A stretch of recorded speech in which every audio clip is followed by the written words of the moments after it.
Hair transplant ఎవరైతే చేయించుకోవాలనుకుంటున్నారో both male and female ఇద్దరికి కూడా చాలా కామన్గా వచ్చే ఒక ఇంపార్టెంట్ డెసిషన్ ఏంటంటే హెయిర్ లైన్.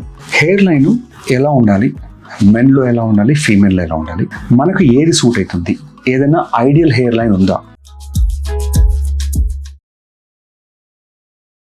చాలామందికి హెయిర్ లైన్ అంటే మనకు ఒక హీరోదో ఒక ఓల్డ్ ప్యాటర్న్ తీసుకొస్తారు, అది అందరికి సూట్ అవుతుందా? Is there any ideal hair line? దీనికి ఆన్సర్ నో. ఒక ఐడియల్ హెయిర్ లైన్ అనేది లేదు. ఎవరికైనా వాళ్ళ ఏజ్ తగ్గట్టుగా, వాళ్ళ ఎథనిసిటీ, అంటే ప్రతి ఎథనిసిటీకి, అంటే మనం చైనీస్ ఉన్నారు, ఇండియన్ ఉన్నారు, అమెరికన్ ఉన్నారు, యూరోపియన్ ఉన్నారు, వాళ్ళ ఎథనిసిటీ తగ్గట్టుగా ఒక బెంగాలీ ఉన్నారు, ఇండియాలో ఒక సౌత్ ఉన్నారు, ఎవరి ఎథనిసిటీ తగ్గట్టుగా హెయిర్ లైన్స్ డిజైన్ చేసి ఉంటాయి.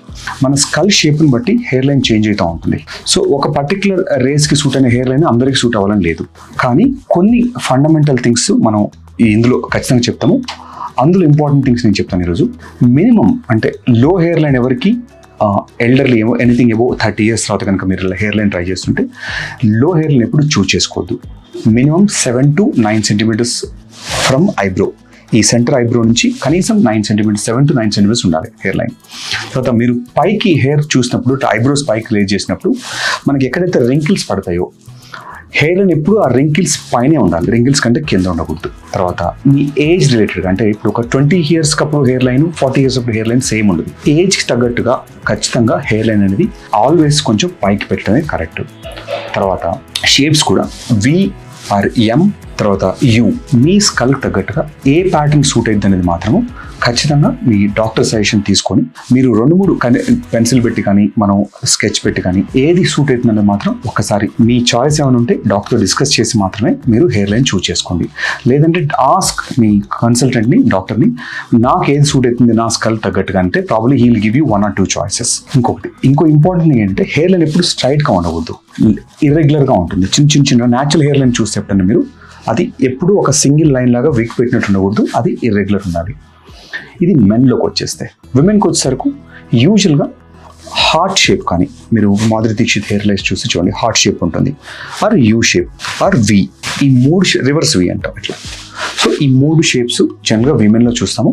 విమెన్ కూడా చాలామందికి హెయిర్ లైన్ పైకి జరిగినప్పుడు వాళ్ళకి హెయిర్ లైన్ మరి కింద తీసుకురావడం జరుగుతుంది ట్రాన్స్ప్లాంట్తో. ఇది కూడా ఒకసారి మీ ఐడియల్ హెయిర్ లైన్ ఎట్లాంటిది మాత్రం ఒకసారి మీ పర్టికులర్ హెయిర్ టైప్ని బట్టి, తర్వాత మీ ఎథనిసిటీని బట్టి మాత్రమే చూజ్ చేసుకోగలుగుతాము. సో ఎవరైనా హెయిర్ లైన్ జరుగుతుందని బాధపడుతుంటే ఖచ్చితంగా మీరు హెయిర్ లైన్ అడ్వాన్స్ చేసుకోగలుగుతారు. బట్ ఇలాంటివి మాత్రం ఇందాక మనం డిస్కస్ చేసిన ఈ ఫ్యూ థింగ్స్ని మైండ్లో పెట్టుకోండి. మీకు ఇలాంటి హెయిర్ ట్రాన్స్ప్లాంట్ సంబంధించిన కానీ హెయిర్ లాస్ సంబంధించిన వాటి గురించి కానీ ఎటువంటి కన్సర్న్స్కైనా మీరు we are specialize in that subject. I'm doctor Harikiran, holistic plastic surgeon with 20 years experience in hair transplant and anti-aging medicine. మీకు ఇలాంటి కాకుండా మరెన్నో updates will keep getting in front of you. World వైడ్గా ఎక్కడ ఎలాంటి ట్రీట్మెంట్స్, అడ్వాన్స్ ట్రీట్మెంట్స్ ఏదున్నా కూడా will make it available in Hyderabad in redefine and will keep updated. మీకు అప్డేట్ చేస్తూ ఉంటాం. మీరు ఎక్కడ తీసుకున్నా గో సేఫ్టీ ఫస్ట్. మీకు సేఫ్టీ అండ్ ఎక్స్పర్ట్ని ఎప్పుడు చూస్ చేసుకోండి. కాస్ట్ తక్కువ అని చెప్పేసి మీరు రాంగ్ హ్యాండ్స్లో మాత్రం పడి మీ హెల్త్ మాత్రం ఖరాబ్ చేసుకోవద్దు.